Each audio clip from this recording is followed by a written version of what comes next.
This is the story of a mother's anguish. A woman gives birth to her child behind bars, her hands bound in chains. No one comes to hear her cries. Can she raise her child in such torment? Will she ever escape the prison walls? The story begins with an Israeli military van carrying a Palestinian woman named Layla as a captive. Layla, a schoolteacher, lived with her husband in Palestine. Together, they were preparing to move to Canada for a safer and better life, away from the war raging between Israel and Palestine. But fate had other plans. One day, Israeli forces arrested Layla, accusing her of aiding terrorists, and locked her inside a dark prison cell. Her hands were shackled so tightly that she could not free herself even if she tried. Before Layla could grasp her situation, an Israeli officer approached and asked which terrorist organization she belonged to. Layla firmly replied that she had no ties to any militant group, that she was a teacher connected to books and pens, not to guns and explosives. The officer dismissed her words and pressed again, demanding to know her true purpose for being there and how she knew those people. Layla insisted she knew no one and had never helped anyone. She kept trying to prove her innocence, tears welling in her eyes. But the officer remained unmoved, and when she refused to confess to a crime she had not committed, he subjected her to torture. Layla stood firm on her words. Tired of her refusal, the officer eventually left. Shortly after, a woman entered, carried out her medical check, and dressed her in a prisoner's uniform before locking her behind bars. The barrack where Layla was placed was full of Israeli female criminals who spent their days indulging in drugs. For someone as simple and innocent as Layla, the atmosphere was terrifying. She had never been in a fight before, so she failed to connect with anyone. She barely managed to make it through the night. The next morning, the jailer summoned her and said, "If you confess your crime, I can have your sentence pardoned." But Layla thought, why should she suffer punishment for a crime she never committed? The jailer, displeased with her reply, dismissed her from the room. That very day, her husband Farid came to visit her. The moment Layla saw Farid, her eyes filled with tears. She begged him to get her out of this hell as soon as possible. Farid comforted her, promising he would free her within a few days. Yet he could not stay long. With moist eyes, Layla returned to her barrack. The next day, she got into a quarrel with Shlomit, a drug-addicted girl from the barrack. The fight escalated to the point that the warden had to intervene and separate them. As punishment, Layla was locked in a dark, solitary cell. The suffocating atmosphere made her restless and anxious. Soon, her condition worsened so much that she had to be hospitalized. After examination, the doctor informed her that she was pregnant. Hearing this filled Layla with joy, but deep inside, she grew extremely worried about herself and the uncertain future of her unborn child. Seeing Layla's condition, the jailer transferred her to another barrack. This one was filled with Palestinian women, which gave Layla some relief. Here she found kind companions, Ali and the two sisters, Jamila and Fida. There was also Sana, a girl who fought for Palestine's freedom, though she trusted no one easily and avoided making friends. Once again, the jailer summoned Layla and pressured her to confess her crime, but Layla firmly refused, declaring she had done nothing wrong. She believed in her innocence and hoped to be released soon. Meanwhile, two officers stormed into the barrack to conduct a search. During the inspection, they discovered several letters written by Jamila to Ali's grandson. In truth, Jamila was in love with that grandson. Ali had two grandsons imprisoned in a nearby jail. Jamila was in love with one, while her sister Fida loved the other. Months passed in this way. Layla would often sit by the window, gazing at the sky. She longed once again for freedom, to breathe in the open air, to walk around as she once did. But when this would happen, she had no idea. Then she noticed some new female prisoners being brought in, their eyes blindfolded. Why this was done, only the authorities seemed to know. Shortly afterward, Layla was summoned. Her mother had come to see her. The sight of her mother filled Layla's eyes with joy, and tears rolled down her cheeks. With them was a lawyer named Rahi, who assured Layla that he would have her presented in court soon. Hearing this, Layla felt a spark of hope that within days she would be free from the bars. The awaited day came, and Layla was brought before the judge.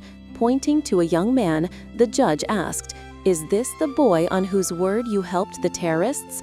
Layla looked at him for a few moments and then firmly said no.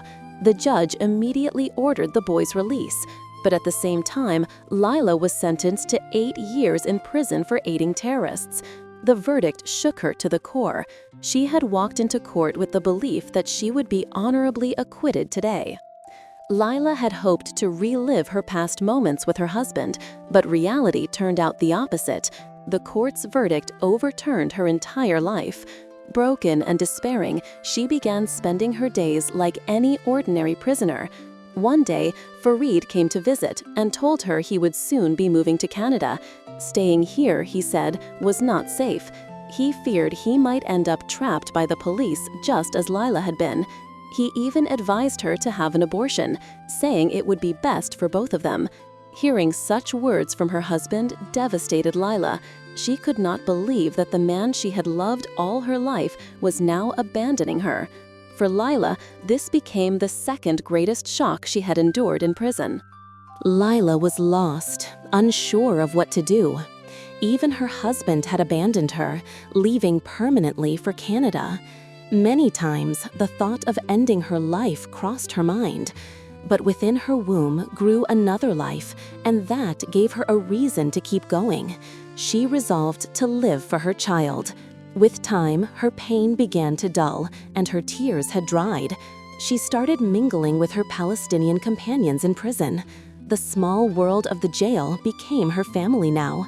Most of her days were spent with them. One night, during a casual conversation, they asked her, "How did you end up here? How many people did you kill?" Layla replied that she was innocent, that she had never harmed anyone. Layla said, "I have never killed anyone in my life. I only worked as a teacher for a little money, saving slowly to move to Canada. But somehow, the Israeli government arrested me and trapped me in a false case, leaving me here to die." Hearing her painful story, everyone around her fell silent. What pained them was not that Layla was in prison, but that an innocent, pregnant woman was forced to suffer so much. One day, while working, Layla noticed Shlomit, the Israeli prisoner she had once fought with. Shlomit's condition had worsened terribly, and no one was by her side. Without hesitation, Layla took her to the doctor for help. As her delivery date drew closer, her condition worsened. Finally, the day arrived that she had been eagerly awaiting.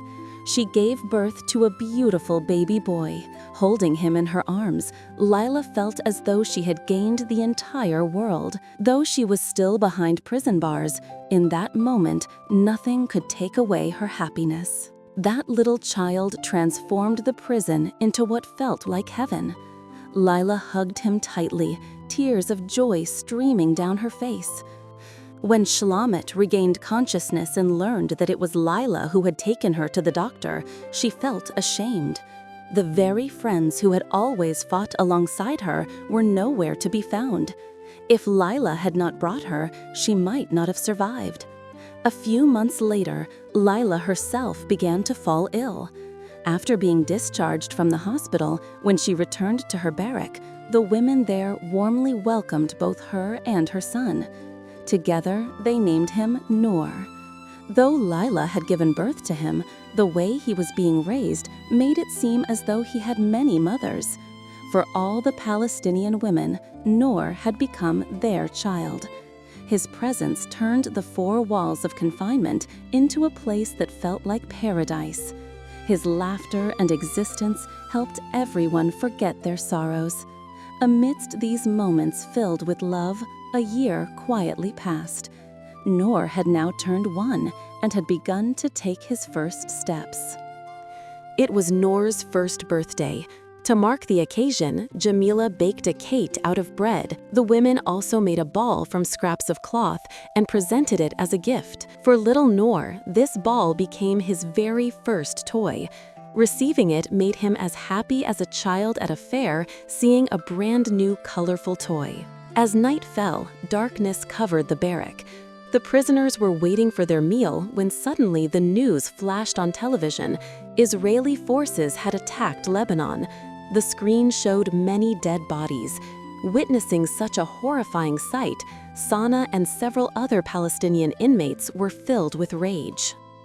All the prisoners rose in protest against the Israeli army, and the atmosphere quickly deteriorated. At that moment, a staff member rushed in, switched off the television, and even attempted to strike Sana. Chaos broke out inside the prison.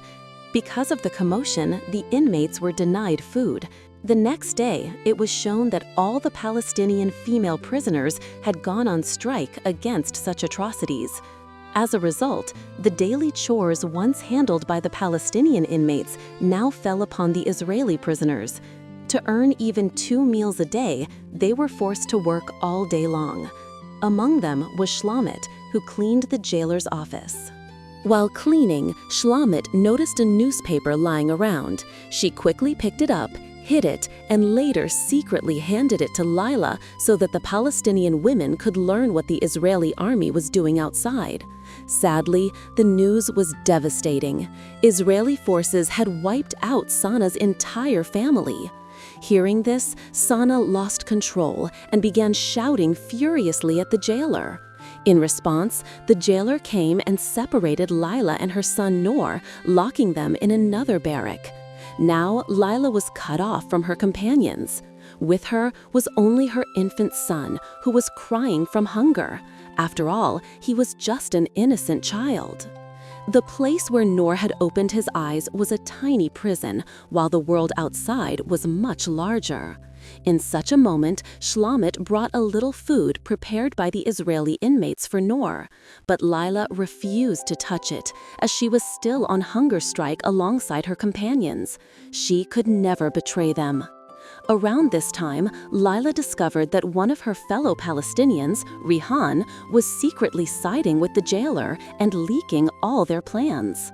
The next day, Farid suddenly came to visit, having traveled from Canada just to see his son. Yet, Layla could not forgive him for abandoning her in such dire circumstances. After the brief meeting, she walked away without reconciling. The jailer made her first move. To break Layla's spirit, she separated Noor from her. She knew well that Noor was the apple of every Palestinian prisoner's eye, and through him, their hunger strike could be broken. But the plan failed. One day, while the Palestinian inmates were gathered in discussion, Layla joined them and revealed to Sana that Rihan was a traitor, secretly passing their information to the jailer. Hearing this, Jamila flew into a rage and attacked Rihan. As they quarreled, a sudden gunshot rang out. In the next instant, Jamila collapsed to the ground. She was dead.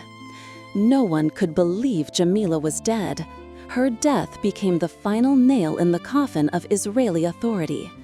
The hunger strike had now grown into a full-fledged movement, with even male prisoners joining in. Across the prison, chants of Palestinian women echoed loudly. The situation grew so tense that the jailer was forced to call in the army. Soldiers unleashed the same brutality on the women as the Israeli military did outside on Palestinians. To suppress them, tear gas canisters were thrown into the barracks. With no escape, the prisoners' health deteriorated quickly, and one by one they collapsed unconscious. In this way, the movement was forcibly silenced. When Layla's state-appointed lawyer, Rahil, heard the news, he filed a petition against the jailer in court. As a result, the Israeli government ordered the release of all the long-term prisoners in the jail and imposed strict punishment on the jailer. At last, the day arrived when the Palestinians' struggle bore fruit. One by one, they began returning to their homes. But Layla was not among them, for she had been sentenced for a different crime. At the same time, Ali's 2 grandsons and several other male prisoners were also released. For them, too, this day was monumental. They had finally won their freedom. Layla felt deep sorrow at not being released, knowing her son needed her more than anyone else. Yet, she also felt joy in her friend's freedom. She believed that even in her absence, her child would not lack a mother's love. He had many to care for him. Layla spent the remainder of her sentence teaching fellow prisoners to read and write. Slowly, 8 harsh years passed, years filled with countless ups and downs, enduring separation from what she cherished most and bearing immeasurable pain. And now, Layla once again stood at the threshold of freedom, released from the chains of captivity. As soon as Layla stepped out of prison, she saw her son Noor before her eyes. 8 years earlier, when other prisoners were released, they had taken him with them. Now he had grown, old enough to run straight into his mother's arms. This unbreakable embrace between mother and son brings the story to its close. The tale is based on a true incident, showing that women are never weak. When they become mothers, their love can turn even dust into stone. And when courage is called for, even iron bars cannot withstand their strength.